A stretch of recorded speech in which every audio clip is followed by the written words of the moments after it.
Well, good day! In today's video, seeing as we're getting pretty close to Halloween, I figure we should talk about the first cartoon appearance of Batman's most Halloween-themed villain. I'm talking about the Scarecrow! So, alright, let's go! Alright, so we start off with Batman and Robin hanging out at a Halloween charity auction event, when suddenly they are quickly confronted by the villainous Scarecrow. Holy balls of steel, Batman, like this guy just walked right up to them. But wait, luckily, it's just Commissioner Gordon in a Scarecrow costume. What an odd choice for a commissioner to wear for a costume, hey? A supervillain that's been terrorizing your city? The nerve. But it turns out it's not actually his idea. He was sent the wrong costume by mistake from the costume factory, I guess. And well, he figured he would just go with it. But later on, the real Scarecrow and his hay-stuffed goons beat the crap out of Commissioner Gordon in one of the back rooms. And, sadly, even Batgirl is unable to save her commissioner father, as they both get the knockout treatment and are taken hostage and stuff like that. So now, Scarecrow is running around this event with people thinking that it's actually Commissioner Gordon in there. Which, that's actually really smart, you know? You're hiding in plain sight. Well played, you bird-repelling jerk. And with that disguise, Scarecrow easily steals the valuable prize from the auction, which is some random painting of something? I don't know what the hell that's supposed to be. Either way, it's worth a lot, and he's got it, and he's gone. Meanwhile, at Commissioner Gordon's office... Oh, well, okay, I guess they let him go for some reason. If you kidnapped the Commissioner of Police, why would you just let him go, man? I'm pretty sure he would fetch a pretty high ransom. Nonetheless, the good commish tells the dynamic duo that Batgirl is still a hostage. So, hot on the trail of crows and bats, Batman and Robin stop the Scarecrow and his jerks from robbing a farmer's market? A farmer's market, eh? Are those things really that lucrative, or is he just that delusionally committed to the Scarecrow harvest bit?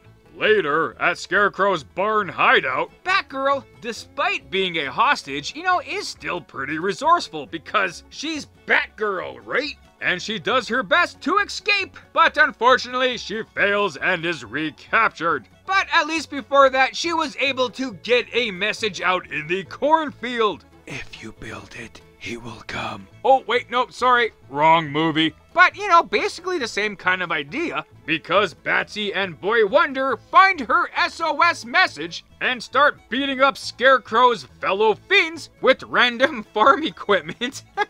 Which, yeah, I guess really a pretty good idea, like use whatever you can find. But it's all good, and even Batgirl being completely tied up is still able to beat up some of these villains. So the day is saved, and oh wait, no, crap! No!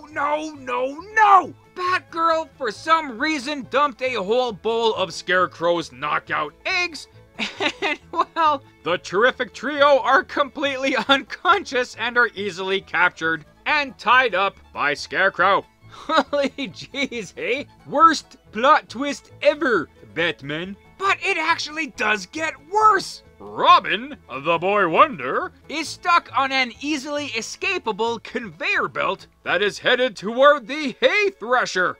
The horrors! It's not like he's tied to the conveyor belt, like he could just casually roll off to one side. But nay, he knows the game. And so does Batman. Because Batman goes full tilt MacGyver mode, and he builds a slingshot that will not only destroy this hay thresher, but also fling the door off of his prison cell so he can escape with Batgirl, which leaves the three of them free to take their Fists of Fury revenge against their captors. So now that Scarecrow's goons are completely incapacitated, Scarecrow tries to get away in a hot air balloon, but luckily Batman pitchforks that idea out of the sky, to which Scarecrow falls to his almost certain death But luckily, a tree broke his fall and not, almost every single bone in his body, so that's a good thing, yay! And the hot air balloon's ropes have him completely tied up in a tree, leaving him to be easy pickings for Gotham City Police Department. Which I'm pretty sure the GCPD will get their revenge on him for beating up Commissioner Gordon from earlier on.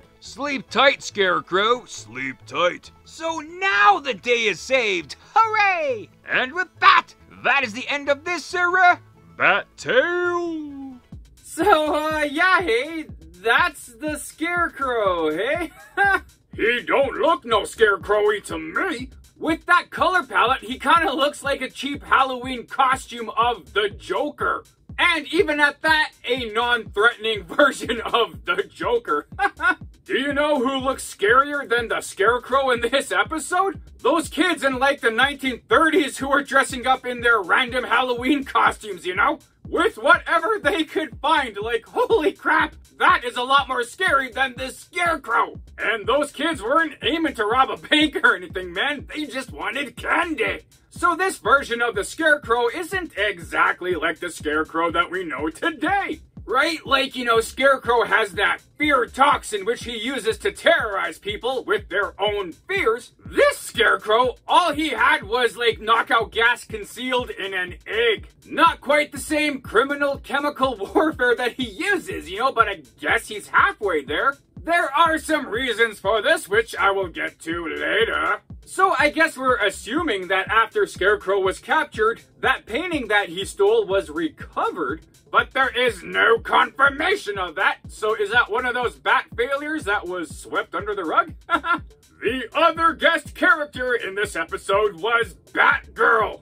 I do gotta say, I'm a pretty big Batgirl fan, like she's totally awesome. And in this episode, she showed how resourceful she could be even when she's tied up as a hostage. But also, at the same time, not being really resourceful, like knocking everybody out with those knockout eggs, kind of quasi-escaping but then getting easily recaptured. She did actually spend a bit of time writing that SOS in the cornfield, when she could have just actually got away, But then I guess she probably would have known that Batman would have been in the Bat helicopter, so, I guess, but at the same time, Also, if Batgirl goes missing, that means her alter ego, Barbara Gordon, goes missing. Commissioner Gordon's daughter. And the good commish didn't seem so concerned that she was missing. He was more concerned about Batgirl. Unless he thinks that Barbara's out on another bender, with her college friends or something. Yeah, she tends to disappear every weekend, completely blackout drunk, but it's all good. She'll come back on Monday. But yes, it's pretty awesome to see, the Scarecrow for the first time. Even though he's not the exact Scarecrow that we know, it's still good to see him. And if you haven't seen this episode, it is, like I say, technically a Halloween episode. Even though they barely touch on Halloween, it still counts. But with all of that stuff, we do have some behind-the-scenes kind of things and all that kind of stuff with Scarecrow and, I guess more Scarecrow kind of going on over here. So yes, indeed, hey, the scary Scarecrow. How the hell did this character pop up in the comic books? Well, let us take a closer look at him and find out. So, Batman's creators, Bill Finger and Bob Kane, were aiming to get a new villain for some new Batman stories. But what kind of a theme would they use for this new villain? Like previously, they used a clown kind of a theme, they used a cat burglar theme, they used a Antarctic aquatic bird theme, So after those, they figured, well, we haven't used a Halloween agriculture theme yet, so let's go with that. Well, yeah, not quite, but kind of. The inspiration for this new villain came from that classic tale from Washington Irving, The Legend of Sleepy Hollow, which was published in 1820. And I know what you're thinking. Wow, man, they're gonna be inspired to use a headless horseman villain? Holy crap, that is awesome! It would be awesome, but it is also wrong. Rather than using a headless horseman, they decided to focus on the other main character of the story, the scrawny, cowardly protagonist, Ichabod Crane. So with that inspiration in place, they started to write and draw this new character, to which they called him the Scarecrow. And this Scarecrow first appeared in World's Finest Comics number 3 in 1941, where we see his name is Jonathan Crane. I'm not sure if he's related to Ichabod Crane, you know, ancestrally. But let's do a quick comparison of the two. So,